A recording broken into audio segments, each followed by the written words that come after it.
Let's go for the actual slow.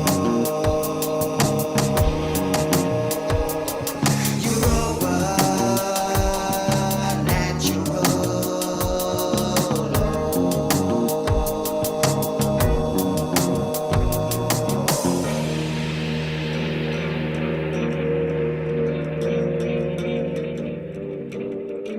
Greetings, humanity. Here we are again with a new guest. I'm Nemo Jones, reporting for Beauty from Devon, Albion, otherwise known as the UK. And if we just go around and quickly introduce ourselves, say where we're from. I'm Chris Jansen from Northern California, United States. Hi, I'm Yvonne from Norfolk in the UK. Derek Bartolocelli out here in beautiful southern France by the Mediterranean. Can't be complaining, friend. Yeah, I'm Oscar from Denmark, and today we're speaking about the topic of property. Should I do an introduction about it? No. I'm just going to give Chris a chance to just introduce himself to our audience, if we indeed have such a thing, and I think we do. And so the question really, Chris, is just like what brought you to natural law, what your journey is, just a brief rundown of like how you came to be wanting to put yourself live on the internet to talk about stuff like this. Sure. Thanks, Nemo. And I appreciate you having me as a guest here on your show. I've been kind of watching from behind the scenes as your show has emerged, and you guys have been doing these episodes, and I've been kind of cheering from the background. And I do a show called the End Evil Podcast, and I'll shout you guys out there too. Like, look what they're doing at Europa. And I think that's cool when people take the time to talk about natural law. It's a difficult concept in a world that doesn't seem to recognize the validity of objective morality and the importance of right and wrong and defining them on a personal level. And for me, that all changed. It's been quite a few years now, but I started looking into 9/11. I blame the iPad. The iPad's what brought all this. I was like, crystal ball. What is going on in the world? How could people not understand why the buildings are just falling down? That's not supposed to happen, And it started bringing me all this stuff, chemtrails, and then I started getting into weather engineering and worked my way through a lot of freedom type content, and eventually ended up on Mark Passio's natural law seminar, and then going through his whole podcast, and Larkin Rose, and a lot of work from Michael Tessarian, and all these content creators I started discovering that started kind of inching me forward down this path of realization. And I had this kind of like matrix awakening, and I quit my job. And ever since, I've been trying to find a way to broadcast the importance of morality and natural law.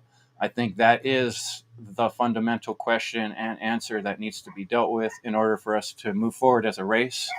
And I really base all my stuff on this book right here, Jeremy Locke, The End of All Evil. I think it really encapsulates the message that we all need to be working on learning and teaching.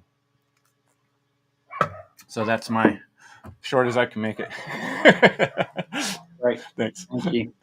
So yeah, as Oscar said, today we're going to be talking about property. The title of the show I put was "What is Property?" And I think there is some sort of edges here that there's a little bit of the question around it. Certainly for myself, I'm kind of really feeling into it in recent times. When I was writing my recent piece about what is natural law, I found that there was something around property and rights where I really had to kind of, in good conscience, I couldn't just kind of restate the things that I'd heard in the natural law kind of movement. I felt like something, and I've been trying to debate this I have been debating this with people a bit for myself. So I'm a bit I'm in a bit of an experimental kind of phase with this in my own thinking and trying to really work it out. And I think for me, the question of property is quite does seem to be kind of disagreement about certain bits of it, and specifically when it comes to land and the exact boundaries of what's owned, what does it really mean? And I think that even in law, property is very actually hard to define, kind of notoriously. So it's an interesting topic, and we've been debating it on the Telegram group this week, amongst other things. And I'll just say that's linked in the description. The Telegram group is very active, great discussions on natural law, and you're welcome to join it. And we'll also be going directly there after this show and just carrying on with the conversation, which we do every week. I think that's all I need to say. And then I was just going to pass over to Oscar to kind of give us a rundown of, what I think of as the sort of it's become the kind of the conventional view within the natural law movement. I think it's kind of okay to say, and I'm not against it. I'm just kind of like having questions about it, which I maybe hopefully we'll have time to kind of touch on some of that. But yeah, if you'd like to kind of run. Most definitely, yeah. I really I think we should make time to get into those questions. It's great that you have some questions, and it's also cool if we through different perspectives find out about our own, like how much do we know ourselves about, like what are, like, if we can question our own ways of looking at things, and if we can maybe even help each other expand our horizon, that would be great. And I think we should aim for that.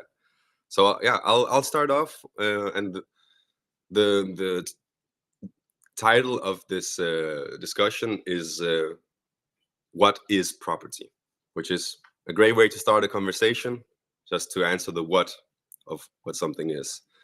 And yeah, I'll just look up the word in a dictionary, and maybe Derek, you can share my my screen. Sure. I mean, I got the etymology page up right now if you want me to just... Oh yeah, maybe share that. That would be cool. In from 1300, properté, natural quality, distinctive character, always present in an individual or class. Later, kind of also meant possession of land or goods, Exactly. owned things subject to ownership. From Anglo-French modification, propreté, individuality, rare before. Yeah. So, yeah, you nailed it there. So it kind of started off. That's at least what I've come to find, is that it started off as meaning quality. So the property of something as being that it is related to something, or it's like, for example, a property of my biological organism being is that of having this gender, or is the property of having this age, or having the like the physical attributes, right? Those would be properties. Or for example, a property of my being is that of being a thinking being, right? I have a consciousness, I have a mind, and in that way we can understand that property is kind of related. That's why in this image that I'm sharing, which is like a screenshot from the dictionary, I also shared the definition for proper.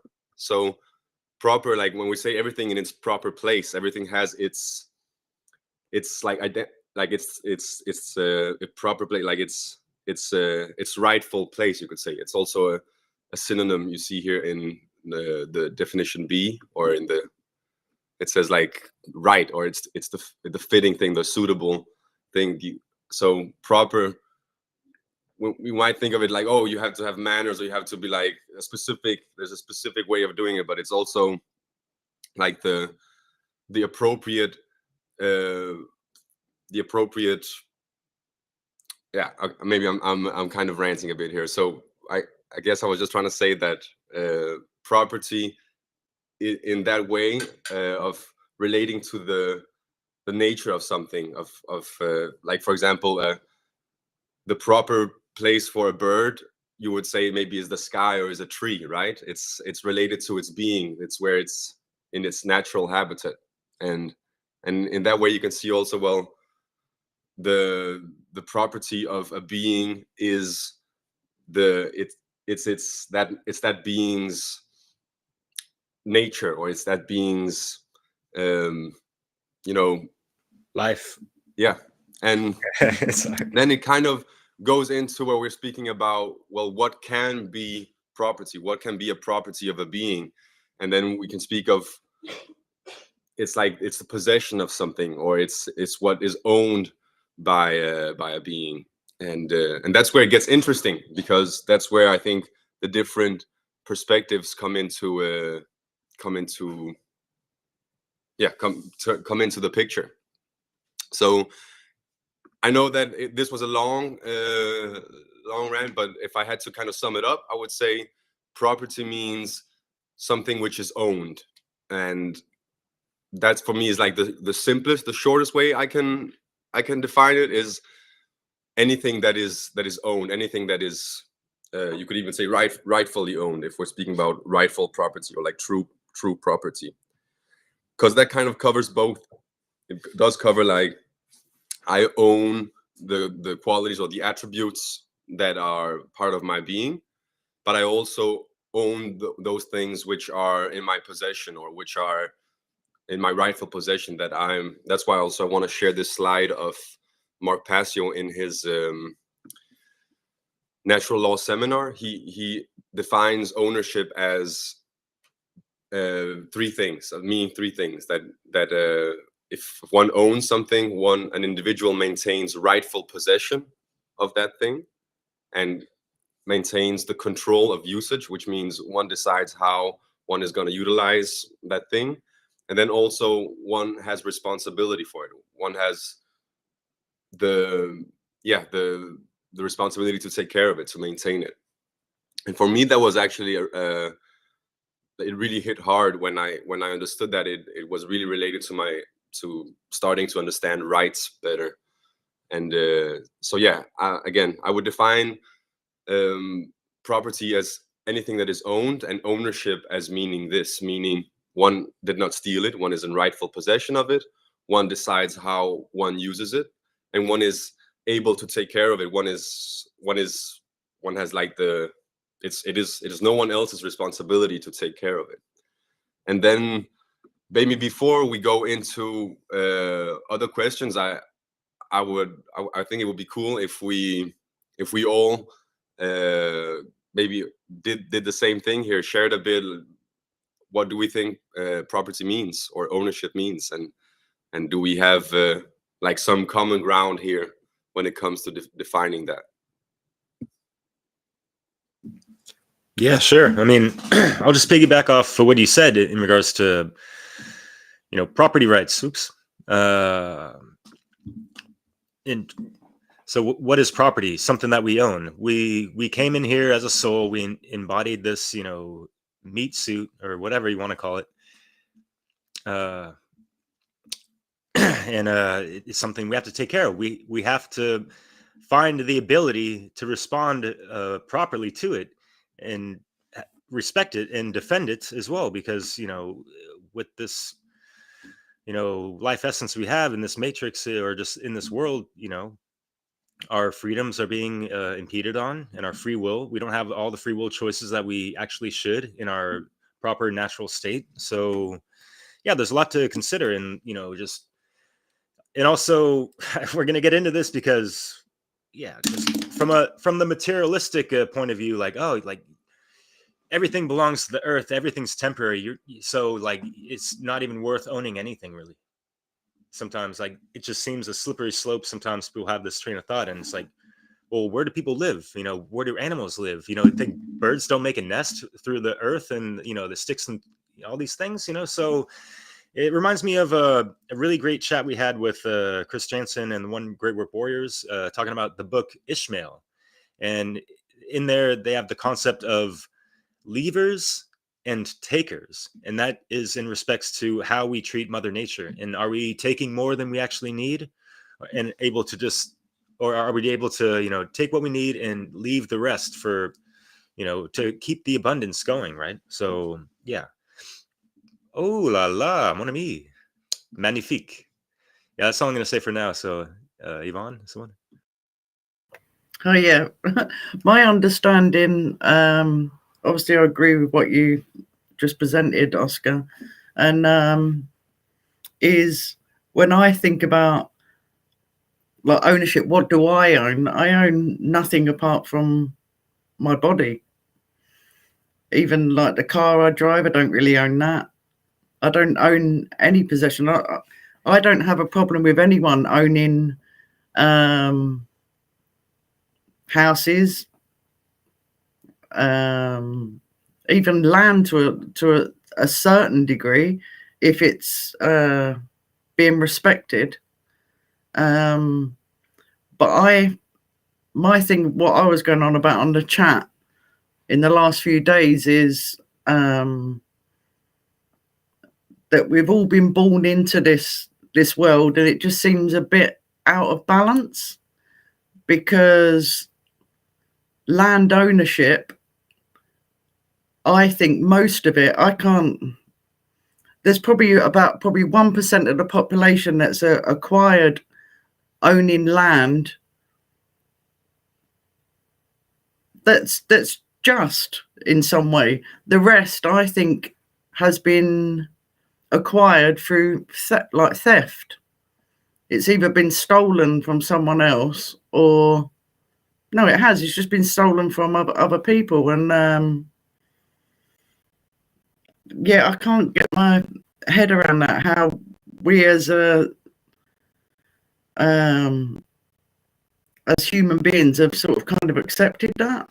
I did, as I always do, a little bit of research before I came on, and just taking the UK for instance, there's 600 million acres in Great Britain, and only 1% of the population of Britain own it.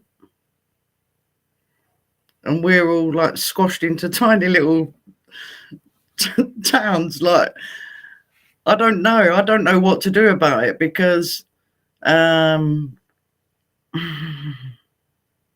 don't want to be a victim to it, but at the same time, I don't want to use violence either to sort of try and claim the right to just go and grow some vegetables, or just live a nice life on even half an acre of that land that other people own.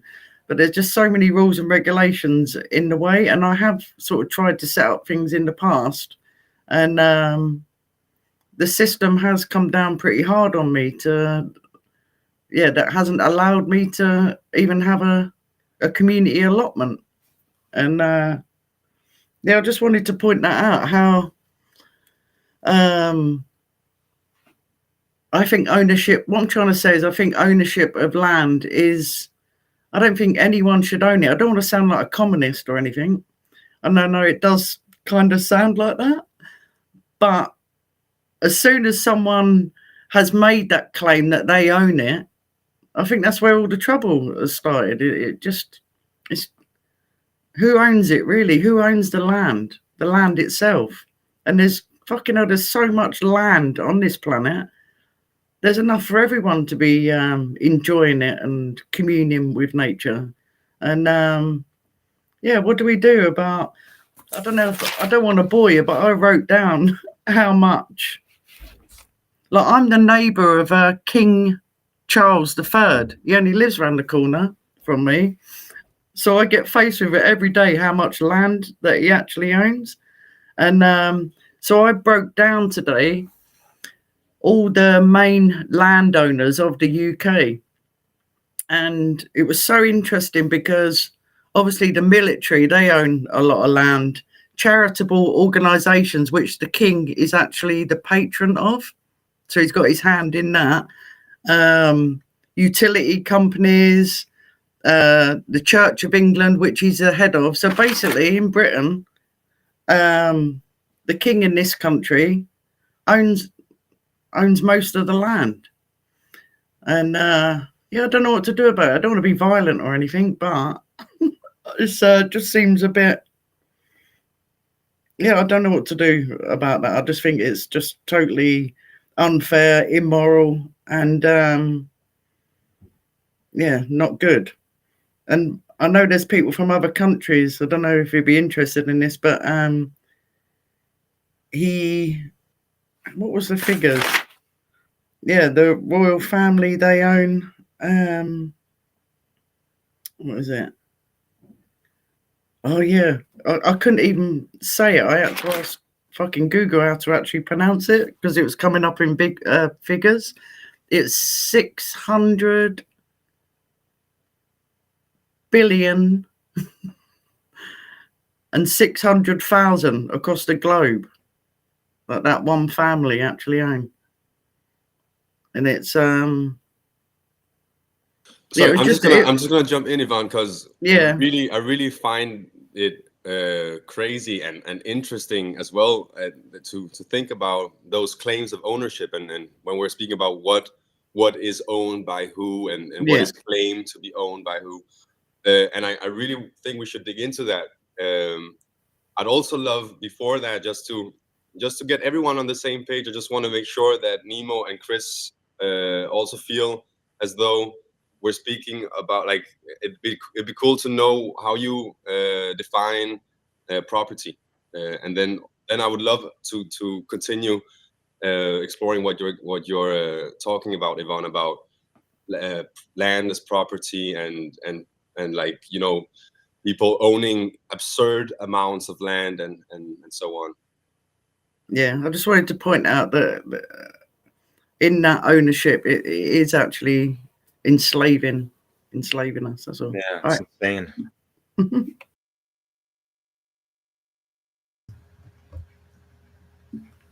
Chris, Nemo? Can't hear you, Nemo. I'll go ahead. I was saying, Chris, did you want to come in? Sure. Yeah. And I was just going to say I really liked the definition, Oscar, that you shared. And to me, it's pretty right on. But what I normally like to kind of think about in some of the talks is, like, I kind of split my mind into three. Like, in the beginning, I try to think of what's the problem?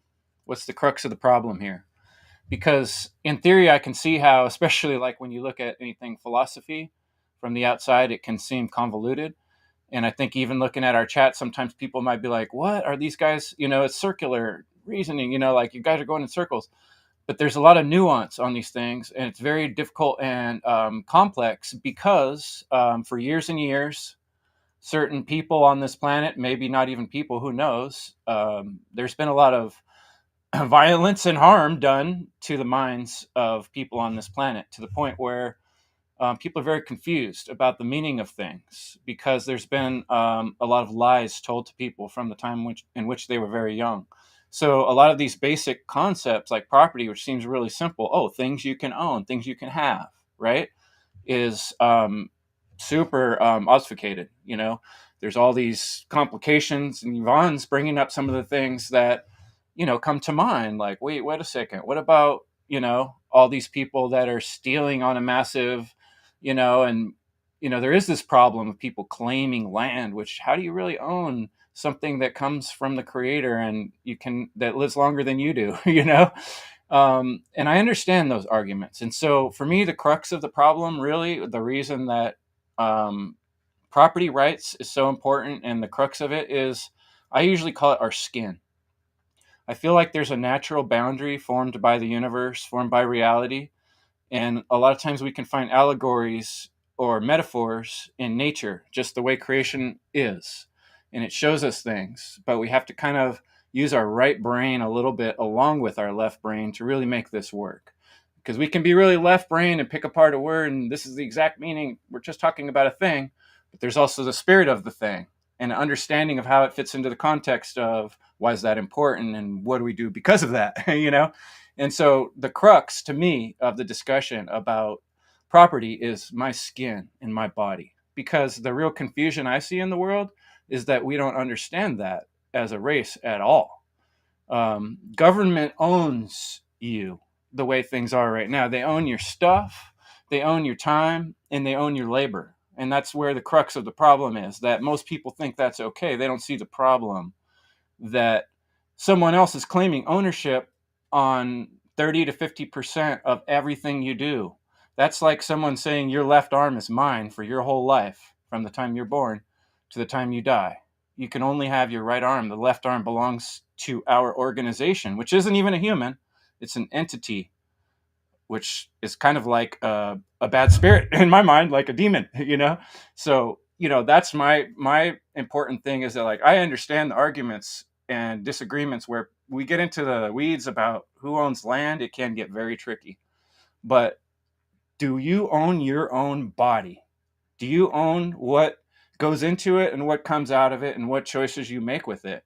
Is the crucial question that most 99.9% of the known world does not seem to understand at this point. And so it's so important from my point of view to kind of like really nail that home and really kind of like get that across. All the other stuff we're talking about is great and it's super important, because we got to figure all that out once we get this part of it figured out. Once we understand that basic boundary of our skin, and we respect that you get to do what you want with your skin and I get to do what I want with my skin, then then we could start figuring out what do we do with our tools and our stuff and our land. But we're not even there yet.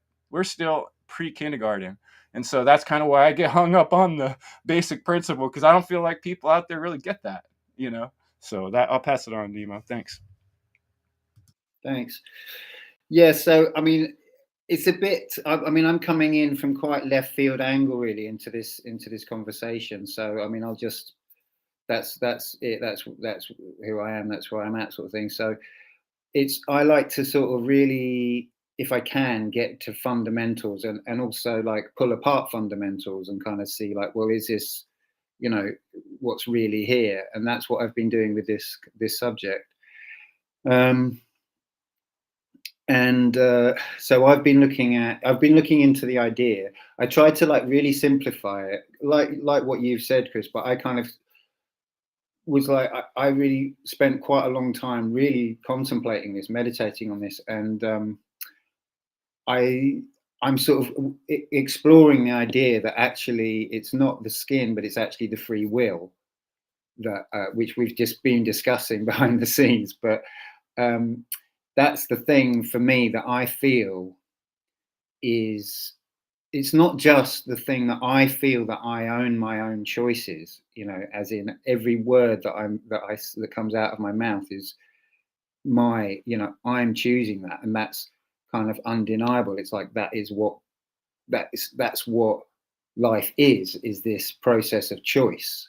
It's like what defines life, and it's what defines, you know, my possession of this ability to choose. You know, so to me it's like there's no doubt, as far as feeling into it, that's what the primary thing that I own is, and it's the thing that's kind of can't be taken away.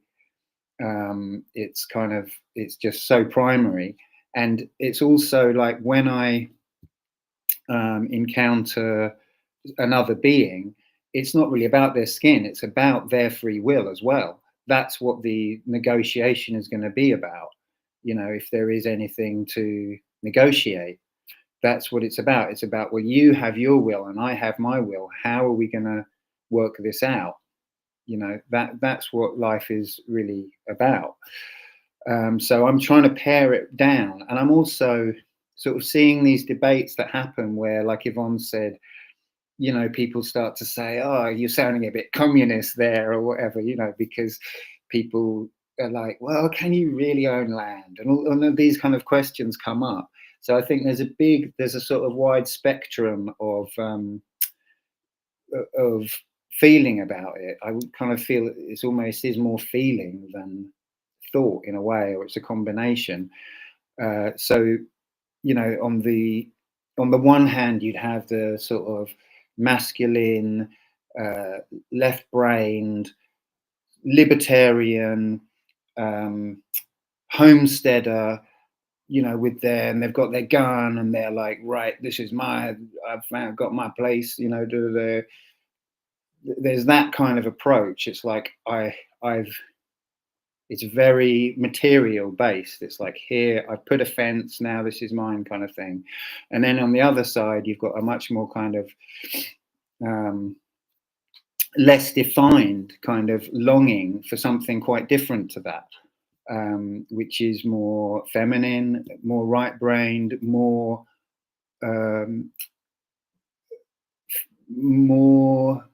empathic, and more about how we relate to each other and how we are, and how what we really are to each other. And so there's this question that comes up, you know, maybe I'm being a bit philosophical, maybe it feels like I'm wandering a bit off the subject, but you know, if we think about what do we want in the future, do we all want to be armed and able to defend ourselves and exercise the self-defense principle, you know, at the drop of a hat? Is that what we want? Or do we want to be brothers and sisters sharing, you know? And I know which one I want. There's no question in my mind which one I want, and which one is heaven for me, is to see, you know, it is to be part of a family that is a functional family, you know, not a dysfunctional family. And so that's why this whole question about property, ownership, possession, it kind of feeds, the problem with it is, or a problem with it is, that it kind of feeds into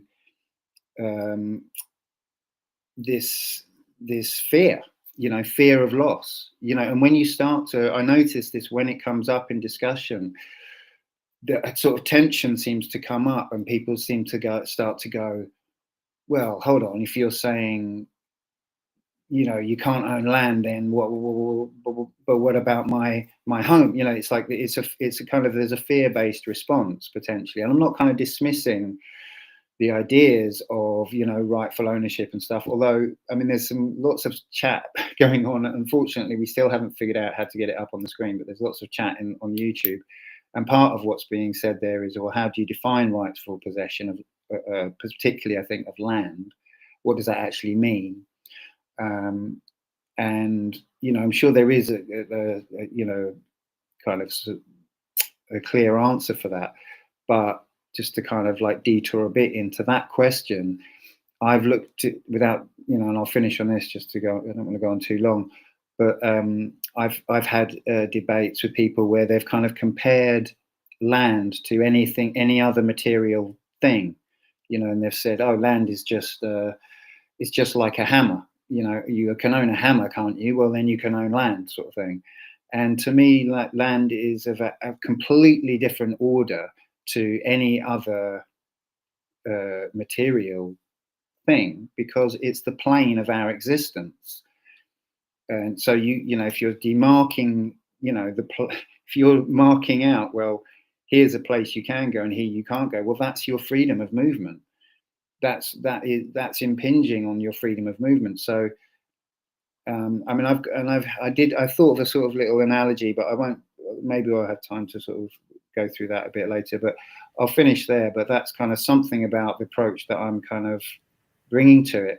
And one very quick last thing is that, you know, I think we're all in this we've developed a habit of like noticing what it is in our psyche, in our worldview, that's false. You know, we want to find what's false. And, you know, so I do have this question, is this whole paradigm of property false? Is it a false religion? You know, is it worth considering that that's a you know, the possibility of that this, you know, without wanting to be a communist, you know, which or whatever, you know, it's like, is it worth looking at? in questioning, and for me it is. I mean, I'm enjoying it, and you know, it's not to poo-poo anything that's that other people think, you know, or anything that's been established.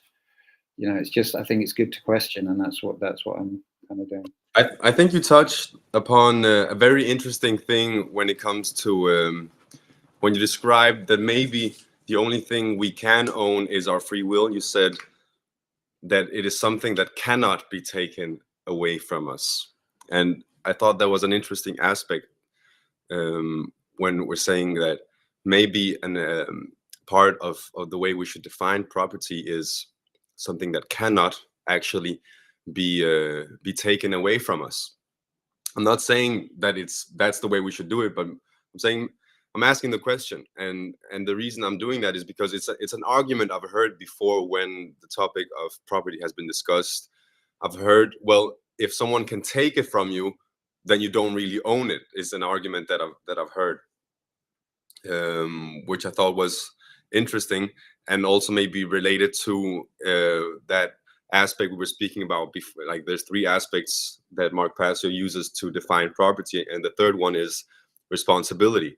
If one is not able to take care of it or defend it, maybe one actually does not own it truly. That's one way of looking at it, right? But yeah, I think what it made me want to explore a bit more is, and which has also already kind of been explored in this conversation, is what can be owned, and also more deeply, what is it that cannot not be owned? I mean, a better way to describe that would be to say, what is it that is there property that one cannot abdicate ownership of?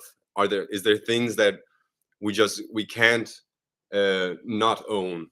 For example, when we speak about ourself, can I truly not own myself, or my mind, or my body, or my time, and my rights? And it is a question. I mean, it's not a rhetorical question.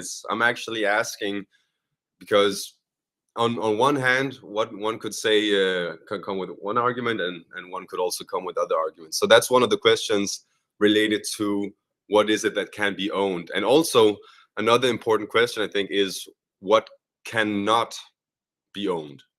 And I think also we kind of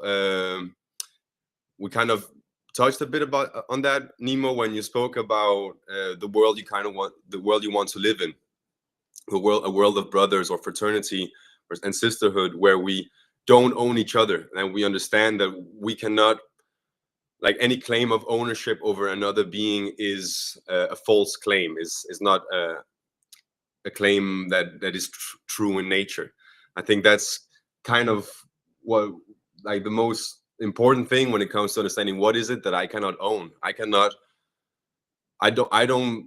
not in the possession of another being, any other being. I don't get to decide how to use, like, how another being should go about their lives, and I'm not responsible for for another being.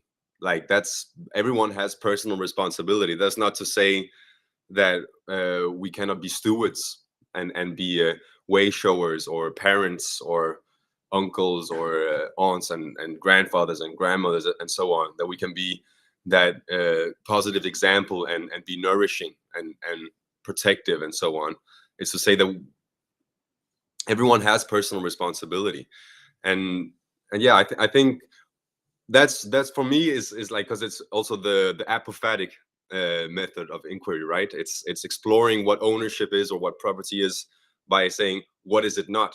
And yeah, I thought that was something I wanted to share. Another thing I wanted to share was this thing that you kind of spoke about with the fraternity of people in a society where people are sharing and have, like, what do you call it, support, like, yeah, where people are mutually supporting each other, right? And that is a beautiful thing, and that you see in nature, in the most cool systems of nature, where different beings or plants and so on, they collaborate. Synergy is called, right? Or symbiosis, where you have this mutual support, and I don't think that is in opposition truly to beings being able to defend themselves and carrying weaponry or firearms.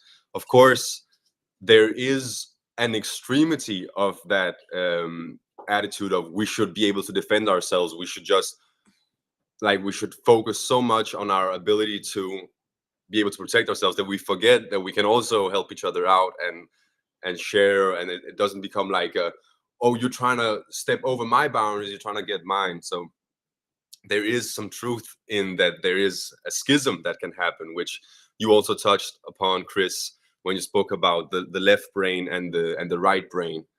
And I think we're gonna maybe encounter that that topic as well some more in this conversation. And the last thing I want to say is, which is kind of tying in a bit what you were speaking about, Yvonne, and also the book, which is the book End of All Evil, which is the book that Chris's podcast is named after. And if around page 50, it's a very short book.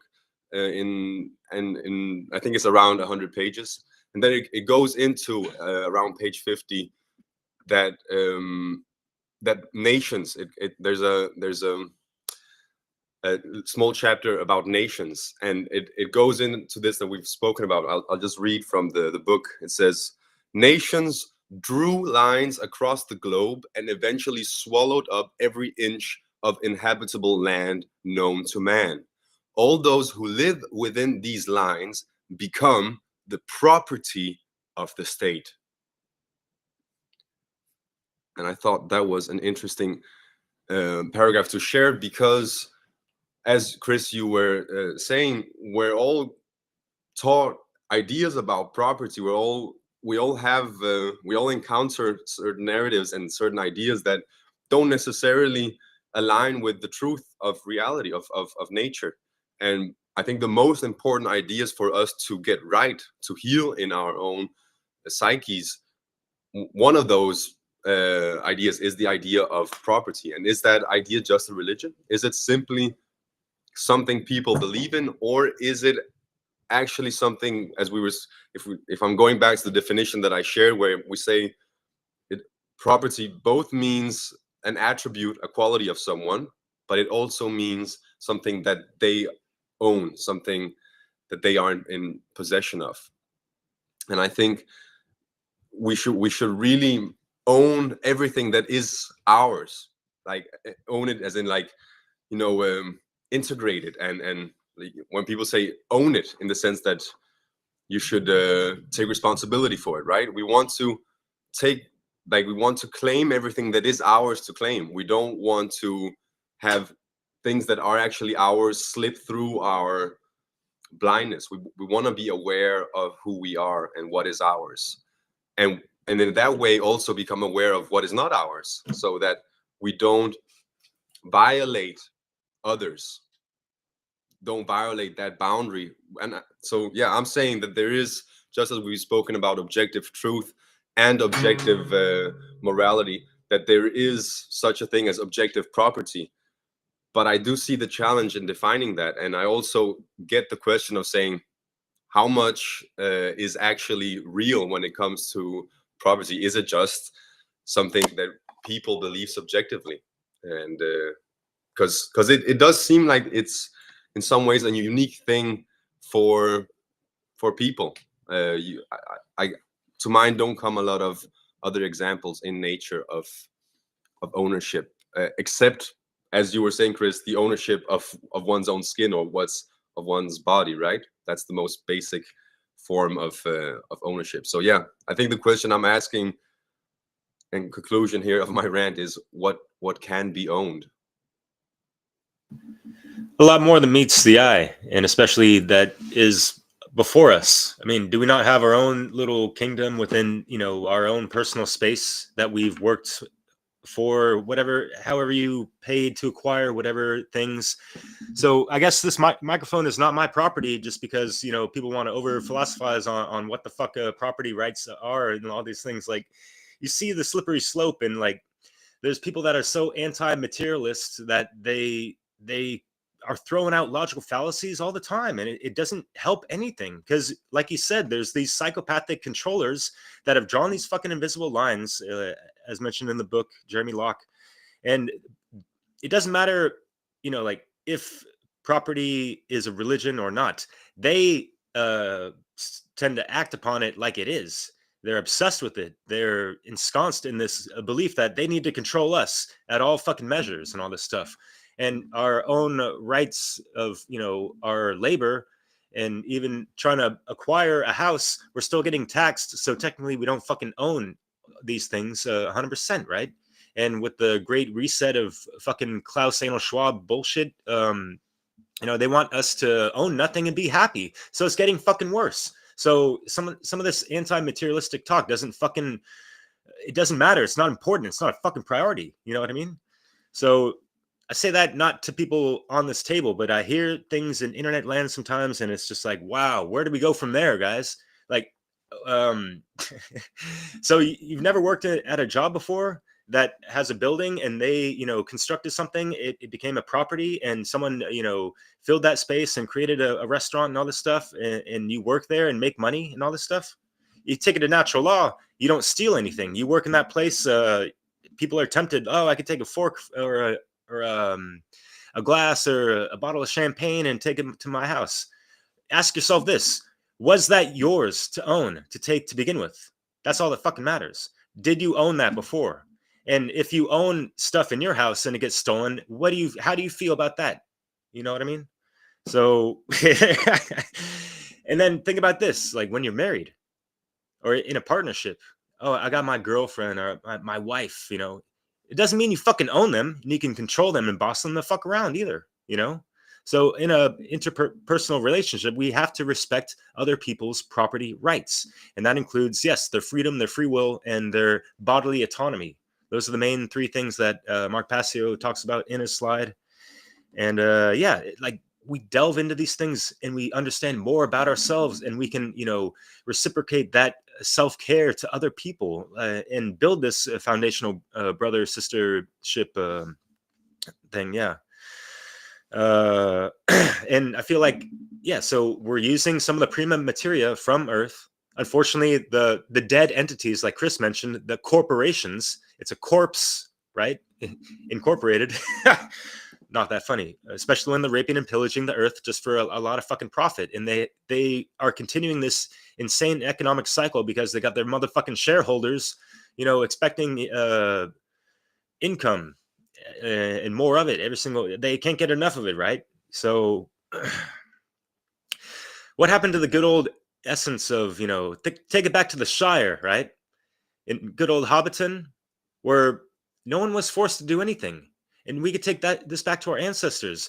People created things out of necessity. Like, oh, are we cold? Do we need socks? Do we need shoes? All this stuff. And so people were creating things not only for themselves, but for other people, for the betterment of everyone around them. So there's a lot of things to consider in the light of these topics and how we manifest these material things. And yes, it becomes a religion in a sense, into this materialistic narrow-minded mindset. And it's unfortunate because people tend to get greedy, and like they're in this fear state, Nemo, like you said, like, oh, this is mine, I can't lose it, or what, and they don't even want to share some of these things sometimes, and so Chris, I want to hear what you were going to say, because I was alluding to you, or Yvonne, sorry, I don't know if I'm out of order. Chris can go, that's fine. Sure, I'll pop in next.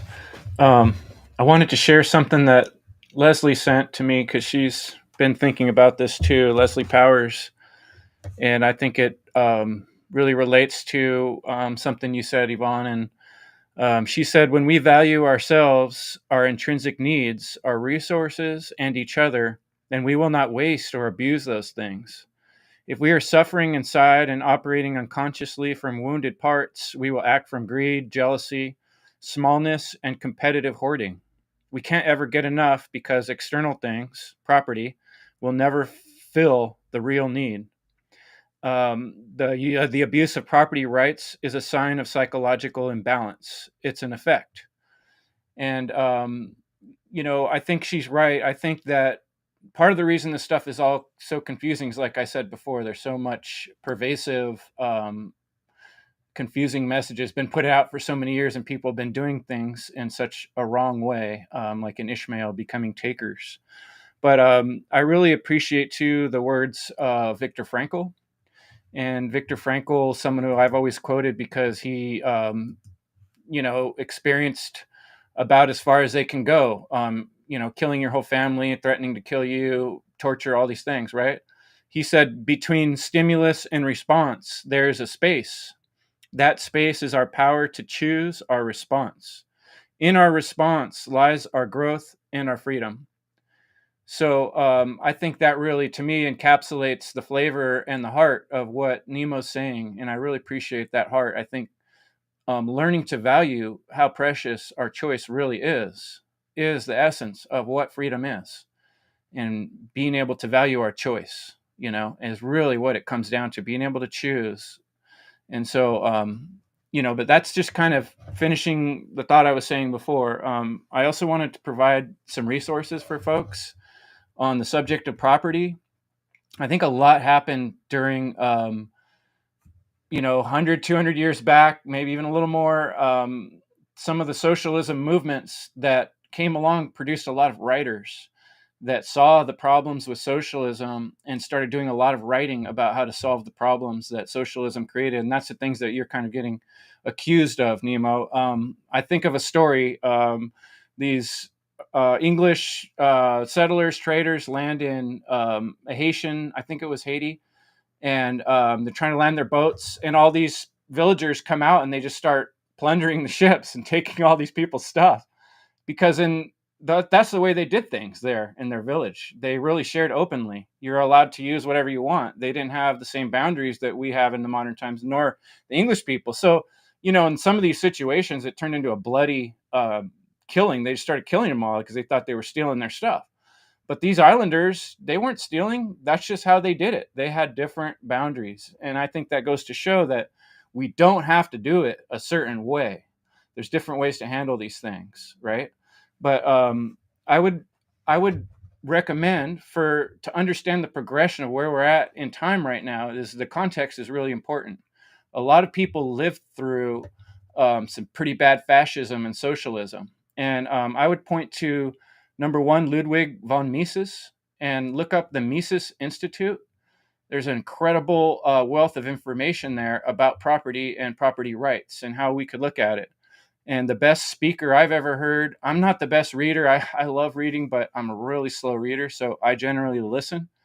And I've picked up an incredible information about Austrian economics through some of the outlets and podcasts that came out of the Mises Institute. And Tom Woods is another name you can look up. He's a very good speaker, a libertarian school of thought on this. And the one, though, that really sticks with me is Murray Rothbard. And Murray Rothbard, there's a lot of recorded of his seminars and speeches, and he loved to talk with people, like you're saying, Nemo. He loved to engage people and have people to his place, and he was a very good people person. He liked to discuss things and get deep into it, And Murray Rothbard makes some really good points, and he says property is the exclusive control over a resource. That's his definition. And this exclusivity is what allows individuals to act freely and pursue their own interests. So by having a common understanding with our community on what property is and where our boundaries lie outside of our skin is crucial to being able to trade and get along. And personally, as a craftsman, I understand better than most people the value of my labor. And when you have been living in a certain place or working in a certain place, let's just take a piece of art, for example. You came across a canvas and you spent 20 years of your life oil painting on that canvas. And then someone else is going to come across and say that has no value, or that's not yours. You put the time into it. You put the energy into it. And when you work for someone, your labor has a real value, even though it's not a physical world thing that we can see. often there may or may not be a physical world thing as the product of your labor, but your labor is an extension of your property, of your body, of your skin. And in a lot of ways, that's really crucially important to understanding how economical trade works and how we deal with the value of our time. And so if someone else owns your time or owns the product of your labor or the land which you've put your labor on, and this is really crucial when it comes to food because that's a survival thing. You need land to have crops to grow food. So that's where this stuff becomes crucially important because it deals with survival and the time and energy that we put into growing these crops on this land. Now you're going to say that's not ours, but we put all the labor and the time in. Maybe multiple generations of family having specific, meaningful connection on a certain piece of land, and then someone else come across and say, "Oh, that's not yours. You're not allowed to stay there anymore." They earned it by putting in the time and the energy and the labor to make it beautiful and to take care of it and be stewards. And someone in the chat brought up that idea of what about using the term stewards of land, and then we respect each other's stewardship in that way rather than saying, I'm going to shoot you if you come on mine. You respect, oh, he's a good steward of the land. Last thing I would want to do is trample that land that's well taken care of and well protected. So, I mean, we're talking about a world that we're not even close to if we're talking about how are we going to do this in an honorable, moral way when we don't even understand that I own my own body, much less my labor or my things, which are extensions of my body and my time and my energy. So I hope that helps some people have some directions to think about and some resources to go look up. I'll pass it on. Yeah, that's great, Chris. Yeah, appreciate that. Just weighing up and in conclusion to what you've all said, I think it's totally cool to say whatever you create, you have created is yours. I think it's totally cool, and if you're using land to do that, then brilliant. That's totally cool. What's not cool is, just in simplistic terms, is acquiring property through theft. That's all. Just like keep it simple. And yeah, Nima, I appreciate where you were coming from, and I really listened to what you were saying. And I think what I was getting from you in all the conversations that I've had with you before and this evening is that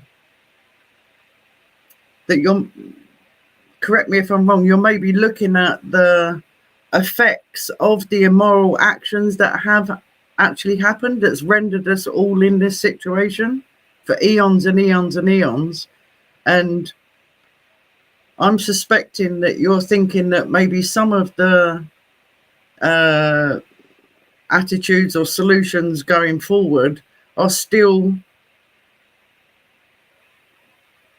I don't know how to explain it, on the back of those effects. I don't know if that's what you were trying to consider and contemplate when you was contemplating what you was it that? Yeah, I think so. I mean, I think, this idea of like the future. Well, I'll run through a couple of things. One is like, I'm shameless about being idealist. I want to be as idealist as I possibly can. I want to use my imagination to envisage the ideal. That's like that, as far as I'm concerned, that's what my imagination is for. And I don't know if I'm even that good at that. It's like that's what I'm trying to do. Is to like engage my imagination to in order to create that future. And I can't remember where I heard this recently, but there's this sort of like question. Apparently, like some people are really questioning whether barter has historically been a kind of inherent part of tribal or native indigenous world. And worlds, societies, and that relates to what you said, Chris. People just piled onto the ship and started taking stuff.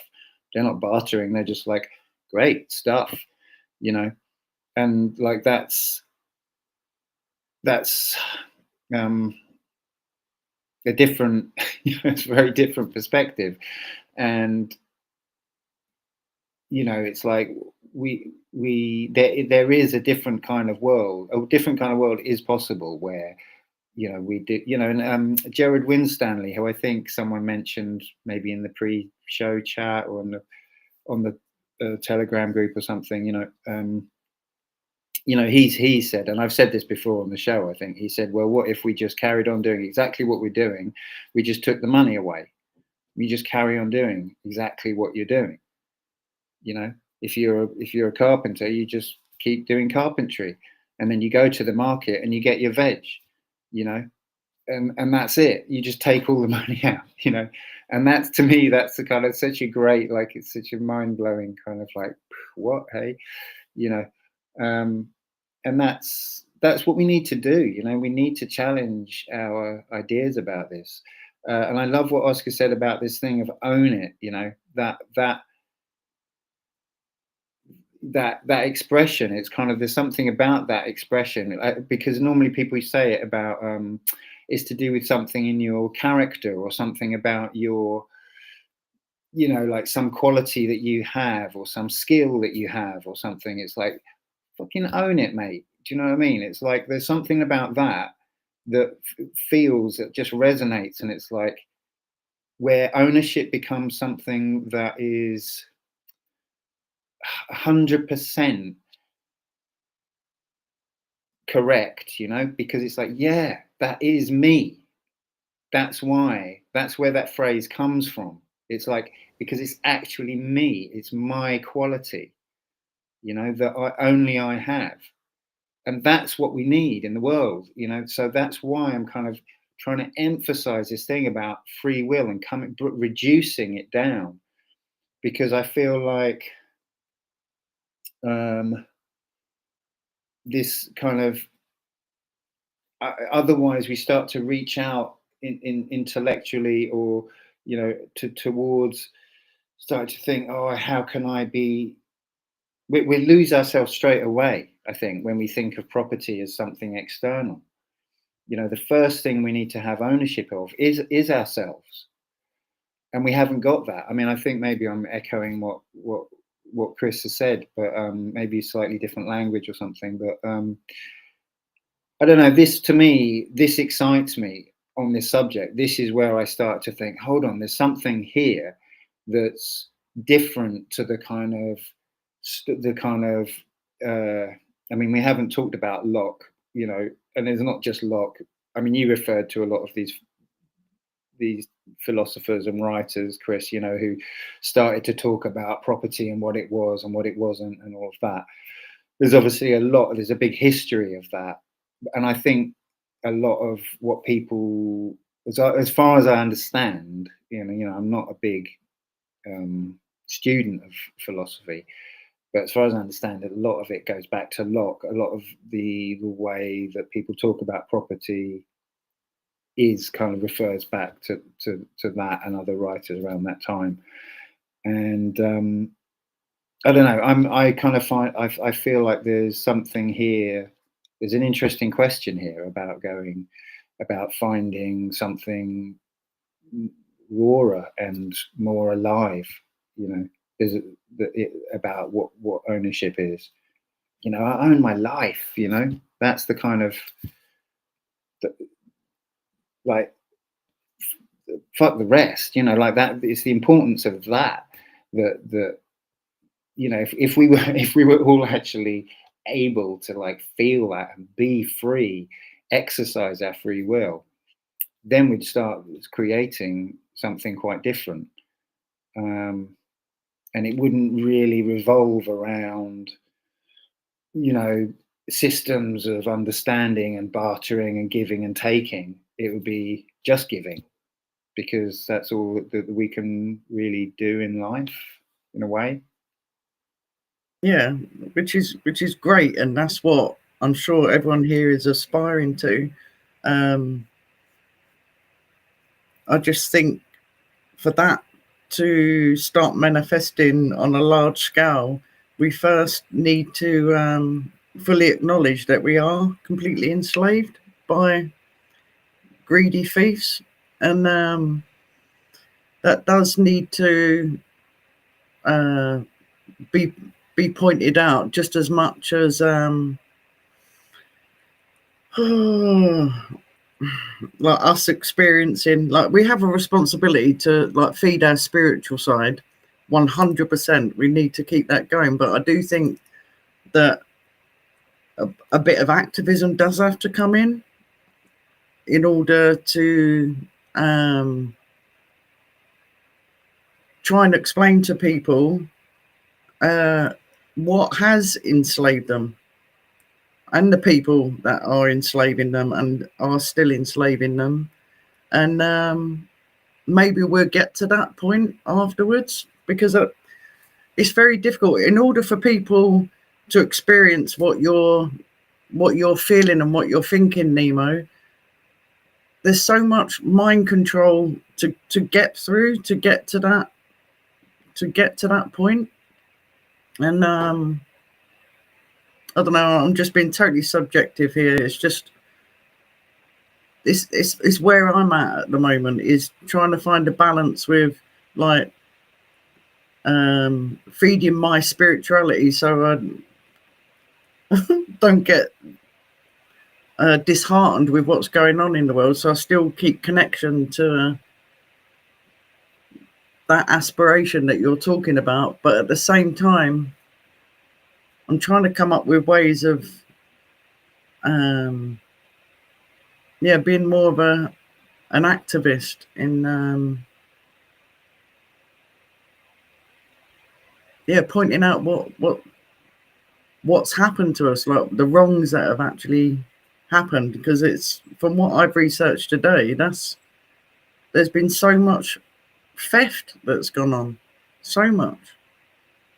I'd like to jump in a bit about this idea of spirituality, of having as like an ideal to be super non-attached to the material realm. And I think there is definitely a truth to that we don't want to get so attached to the material aspect of reality that we think that it's all there is, and we kind of get stuck in our development, and we're afraid of detaching from that. But so in regards to that, I'll just mention something that a member of the Telegram chat wrote about how the Stoics regarded property as something that is with you instead of that it's yours. And since you could lose it at any time, one needs to beware not to be attached to it. And yeah, I think that it is definitely something we want to put into the picture of attachment, right? But I don't think it's the same thing, because I can be attached to something that I don't own, and I think it's okay to be attached. It's of course, if you want to take the Buddhist thing, you're gonna end up hurting, because nothing is permanent in that way. So the things that I attach myself to, I'm gonna have to be confronted with that I need to let go of at some point. But when it comes to property, we're not saying that it's forever. Like, I own this cup. That doesn't mean that forever I'm gonna own this cup. Like, I can, like, property doesn't mean that it's eternal. It can be like momentary, right? Right. Our souls are eternal, but in this material realm that we're living in, this incarnation, it's all temporary. We can enjoy it and have a good time, but like you said, not get too attached. And I think what you were speaking about before, Derek, about that we all have our kingdom, is also really important. I think when we want to look at the micro level, or at the individual, the personal level, we all are rulers of our kingdom. If you want to remove the gender, you can call it dominion, as Mark Passio has done. It's about it's about really healing ourselves, like becoming whole, becoming individuals, meaning not non-divided, and having that. Also, if you want to look at the word religion, it has that double meaning, right? It has the meaning of tying back to truth, tying back to God, if you will. Religion is that connection, and that's also something with property. You can say it's about belonging. So like, yeah, equality, belonging to that being, but also a thing belonging to that being. And religion, even though it also has the other meaning of being, you're tied back, you're thwarted from truth, you're kind of retarded in the sense that you're slowed down to arrive to truth because you're tied back, you're tied to falsity.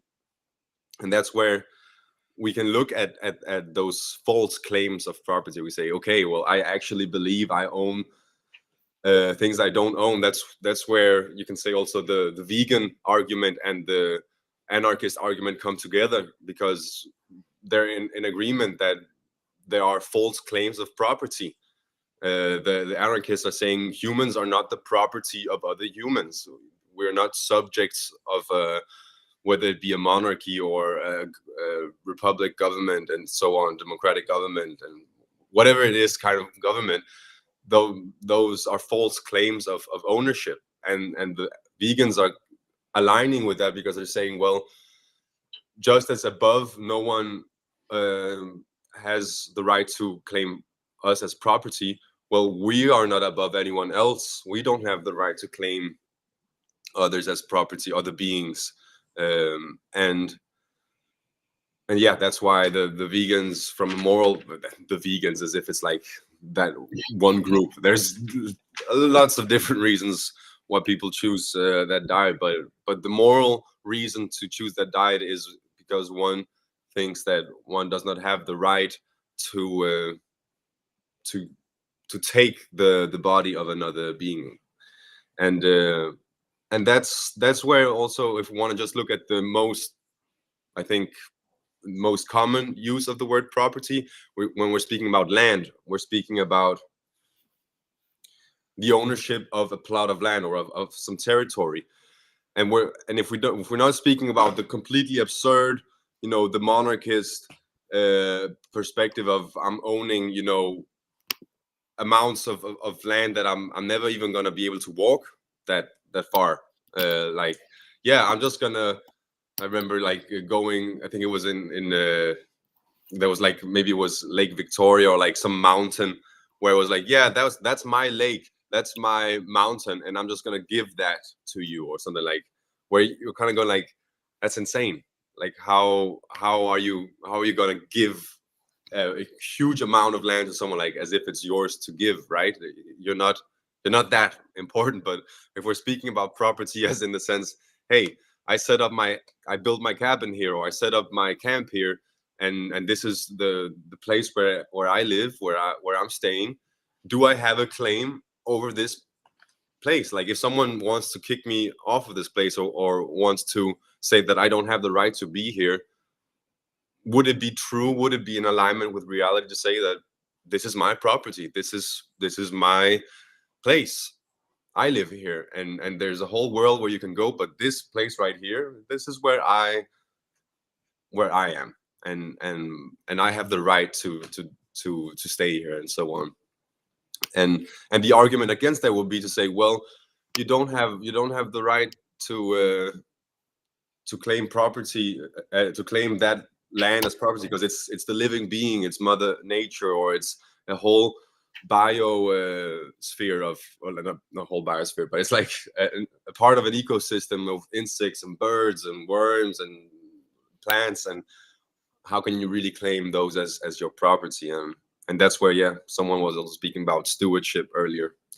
But I think what I'm really wanting to also point at is how this builds up to the condition we experience at a societal level. So when we do respect each other's dominion over ourselves, or like self-ownership, when we do respect that we all own ourselves and our personal rights, we do create freedom. We do create a state of external anarchy, a state of where no one is ruling over others, and that can actually happen. It is a possibility. It does require knowledge. It does require understanding and applying that philosophy into action, and that is something that we as humans have the possibility of. We're not. If we want to, I'll bring up this slide here of why are we in the condition that we Well, are we're in. trying to wrap it up, brother. Yeah, Past the hour, you know. The reason we are in the condition that we're in is because we, at a collective level, do not still understand what does it mean to own something, and what does it mean to steal something. And yeah, thanks for everyone, Derek, Chris, Yvonne, Nemo, to speak on this subject, because it really is important to clarify what does property mean, and what can be owned, and what are violations of property if we want to change the current condition that we find ourselves in. Well said. Cool. Well, thanks everyone.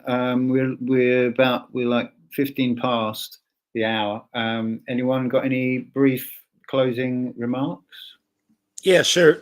Just because Oscar, you touched on it, and I had it written down in regards to animal rights, and it's just a matter of asking yourself, do you own that piece of property of another living being?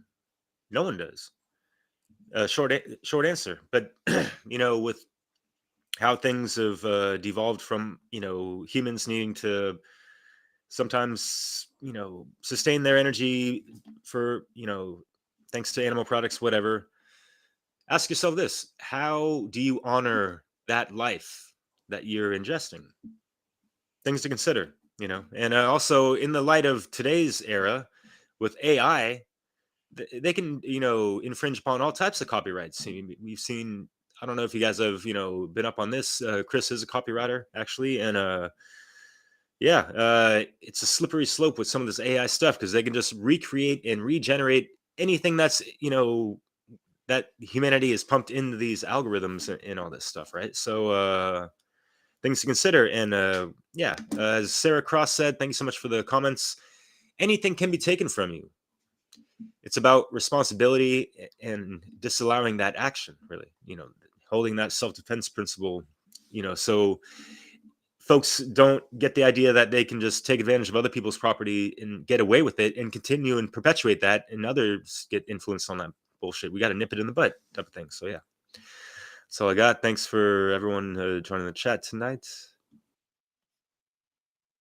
Thank you. Yeah, I just got one little thing. I had a little message from Voluntarist Academy. Voluntarism is the future. But he also recommended Pierre Joseph Proudhon. And Proudhon believed that all possessions have two parts: a part that is for the individual's liberty and a part that belongs to society. So he both said that property is theft and that property is liberty. So there's a lot of philosophy to study on this topic, and it's not a simple one, but I think the main clear message I would send to folks, the takeaway, is your body and your choice is the property that we're really concerned with. And there are other people, other entities like the government making claims and telling lies to you about that situation. And it's time to wake up to the value of your choice and your will, as Nemo says. And I think that's very a heart-based communication that you're sharing. And I really do appreciate it. Now that I really understand it more fully and how you're presenting it, I really appreciate that, Nemo. Thank you. Thanks, Chris. Yvonne, any last thoughts? Yeah, just on the back of what Chris just said, I'd like to give a shout out to Derek and Leslie and the lady that you interviewed that you put on today. Is it Henna? I keep forgetting. Henna Maria. Yeah, because I think she's gave a great example of how we can take steps to gradually getting away from the enslavement. And yeah, I think it's well worth a watch. I don't know if you could. What was it on? No, it was on Divide. Was it? What channel was it, Derek? That good old Dissolving the Divide. Yeah, Dissolving the Divide. Yeah, I'd highly recommend. Yeah, there you go. Watch it, because instead of, I know I brought up some heavy things about the royal family owning this and owning that. I don't want people to go away and think that they're powerless. The only way forward, I think, is for the collective to start learning what morality is, and I think we're all over the centuries have succumbed, yeah, to a mindset that needs to be changed first. So it's just on the back of what Chris was saying. It has to come from, yeah, yourself, and then I'm sure the rest will take care of itself, and we'll maybe reach the point where you're thinking, Nemo, eventually. But it's maybe we won't see it in our lifetime, but we've got to keep, yeah, pushing forward. Friendly reminder, because Chris, thank you so much for joining us. He is organizing this next Freedom Under Natural Law conference, Funnel 4, happening February 22nd. It'll be online for free and all that good stuff, and there'll be myself included, even Theo Lukes a little bit, Leslie, and the whole natural law gang that's been at it for quite some time. So yeah. And we got some good music starting to line up too. We've got 3 or 4 musicians that are gonna give us some good tracks to play too. So it'll be a fun weekend. Sorry if you don't mind that plug-in real quick, Nemo. Yeah. No, of course. I think we should be doing more plugging. Really, I'd like to plug my myself a bit more than I do. But yeah, go for it, man. Well, I mean, you know, you can find your stuff on the Link Hub though. That's true, yeah, but it's nice to say. So, you know, you can find my stuff at nemojones.com. There's music, there's songs, and there's my blog, Reporting for Beauty. I'm working on a bit where I'm researching like Proudhon and all of these kind of guys, trying to figure out the history of thought around this. So it's this has been a great opportunity to do more, you know, research really from my point of view. But thank you all for being here. Really appreciate it. Thanks to all the people in the chat. The chat's been like absolutely going crazy today. I can't follow it. It's a bit unfortunate, but hopefully we're still working towards getting it up on the screen in the future. Hopefully that will be happening. As always, you can join the Telegram group and join the discussions there. We're going to go from here. Whoever wants to can come straight to the Telegram group and chat to us there. That's what we're going to be doing for another half hour, whatever it is. And next week, we are going to be talking about free will, I believe. Free will stroke responsibility. I think that's going to be our title for next week. So have a think about that. What the hell is that all about? And we've obviously touched on it a lot today. Okay, I think that's all I need to say. Remember to like, comment, subscribe, share, all of those things. And yeah, thanks again, everyone. Great discussion. And I'll see you next week on Europa Natural Law.